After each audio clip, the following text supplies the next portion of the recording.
స్వప్న శాస్త్రం ప్రకారం కళలు శుభ ఫలితాలను ఇస్తాయి. అయితే శ్రావణ మాసంలో వచ్చే కళలు కూడా శుభప్రదమనివి శాస్త్రము చెబుతుంది. ఈ మాసం శివునికి అంకితమైనది. హిందూ మతంలో శ్రావణ మాసం చాలా ముఖ్యమైనదిగా పరిగణించబడుతుంది. ఈ సమయంలో నిజమైన భక్తితో శివుడిని పూజించే ఏ భక్తుడైనా తన కోరికలను ఖచ్చితంగా నెరవేరుస్తాడని నమ్ముతారు.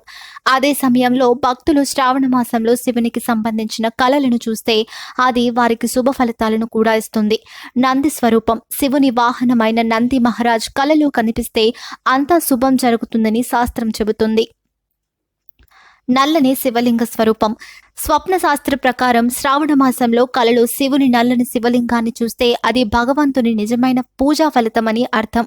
అలాంటి కళలకు పరమశివుడు ఆ భక్తుడికి ప్రత్యక్షంగా దర్శనమిచ్చాడని అర్థం. అలానే ఆ వ్యక్తి త్వరలో కొన్ని శుభవార్తలను అందుకోవచ్చని కూడా అర్థం. డమరుకం స్వప్న శాస్త్ర ప్రకారం శివుని డమరుకం కలలో కనిపిస్తే అది చాలా శుభ ఫలితాలను ఇస్తుంది. వాస్తవానికి అలాంటి కళ వస్తే పెండింగ్ పనులన్నీ జీవితంలో సానుకూలతతో పూర్తి అవుతాయి. త్రిశూల రూపము స్వప్న గ్రంథం ప్రకారం శ్రావణ మాసంలో శివుని త్రిశూలాన్ని చూస్తే శివుని అనుగ్రహం ఉంటుందని అర్థం చేసుకోవాలి. అన్ని సమస్యలను కూడా తొలగిస్తుంది. పామును చూడటం కళశాస్త్రం ప్రకారం కళలో శివుని పామును చూస్తే సంపద పెరుగుతుంది.